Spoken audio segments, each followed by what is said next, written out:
Ang UP ay hindi lamang isang ordinaryong paaralan, bagkus naging isang sanktuaryo na rin ng mga mag-aaral na nagbibigay halaga sa kaalaman. Saan nila yun ginagawa? Ang library ng Universidad ng Pilipinas, Baguio.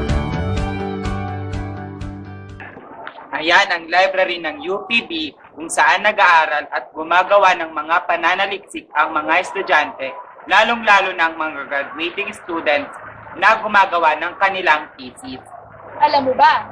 Alam nyo ba na pati graduate students galing sa iba't ibang universidad, paaralan at kolehiyo ay nananaliksik din dito?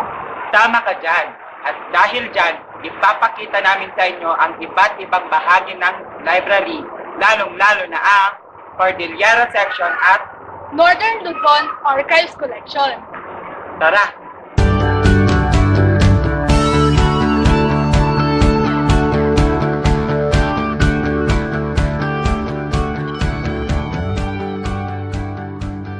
Ang Cordillera Section ay matatagpuan sa kaliwang bahagi ng ikalawang palapag ng Main Library Annex. Nagsimula ang Cordillera Section bilang bahagi ng Cordillera Study Center noong taong 1985. Noong 2000, nailipat ito sa pamamahala ng Main Library. Sa ngayon, si Binibining Cristina Villanueva ang tagapamahala ng bahaging ito.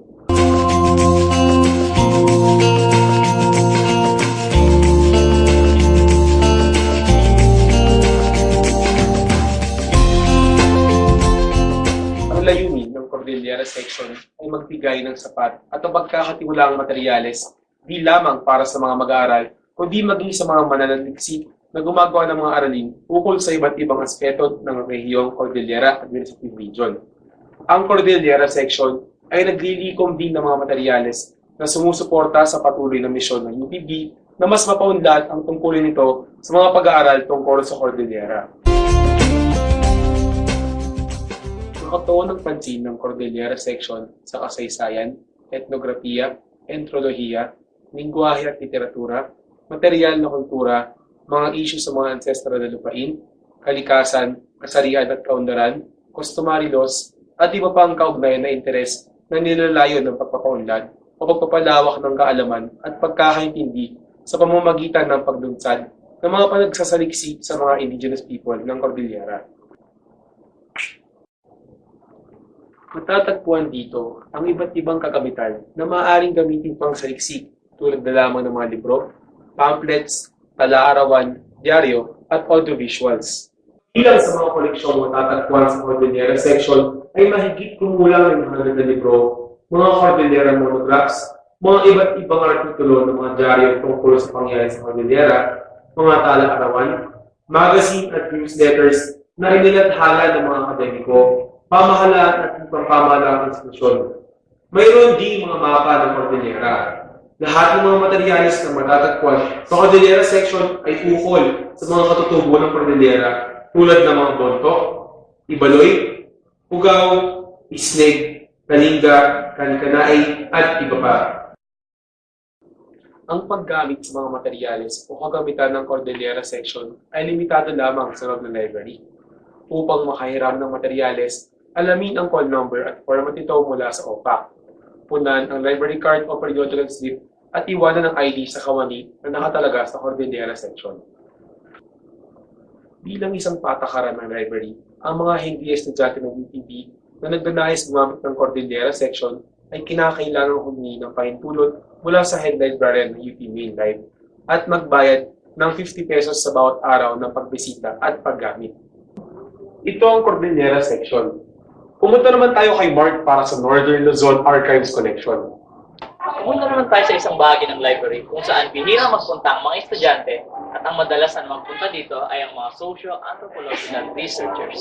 Hindi gaya ng ibang bahagi ng ating library, hindi na natin pa kailangan pumasok sa main library upang makapunta dito sa archives. Mula Lunes hanggang Huwebes, ito ay nagbubukas ng 1:00 hanggang 5:30 ng hapon.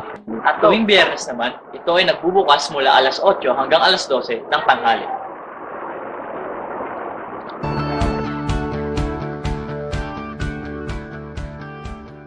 Narito na pala tayo sa archives. Tara, pasok tayo.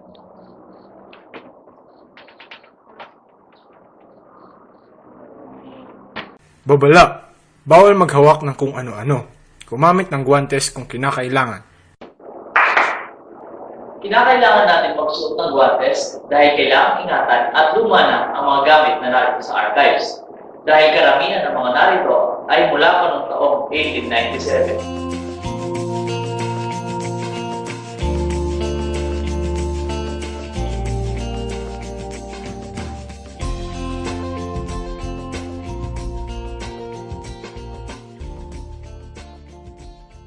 Kabilang sa mga kilalang manunulat na naririto sa archives, ang kanilang manuskrito ay sina Robert Fox Sr., Harold Conkling, Howard Fry, Armando Malay, Augustus Saboy, Lawrence Wilson, at marami pang iba.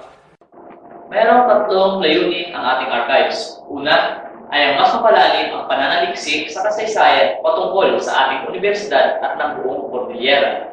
Pangalawa ay ang makabuo ng koneksyon sa lokal, pambansa at internasyonal na mga archives. At pangatlo ay makakolekta ng mga kagamitan at materyales na maaari pang mailagay dito sa ating archives. Kung nais natin gumamit ng mga materyales dito sa archives, ito ang kailangan nating tandaan. Una, bawal magdala ng bag o tinta sa loob ng silid. Pangalawa, dapat alamin natin ang spesipikong materyales na gagamitin natin dito sa archives sapagkat ang punong tagapamahala ng Ginang Cristina Villanueva ang maghahanap nito para sa atin. At ang panghuli, ang mga materyales dito ay pwede lang magamitin sa loob ng archives. Kailangan natin sundin ang mga patakaran ito sapagkat madaling masira ang mga kagamitan na nandito sa archives. At kailangan din natin mapanatili ang mga ito sa magandang kondisyon ng mahaba pang panahon. At yan ang mga kailangan niyong malaman tungkol sa archives. Ayan, may natutunan ka naman siguro tungkol sa library natin. Sana naman, pumunta ka na dito. Oo naman. Ngayon pang alam ko na kung nasan yung archives at Cordillera. Kaya, mag-library na atin to!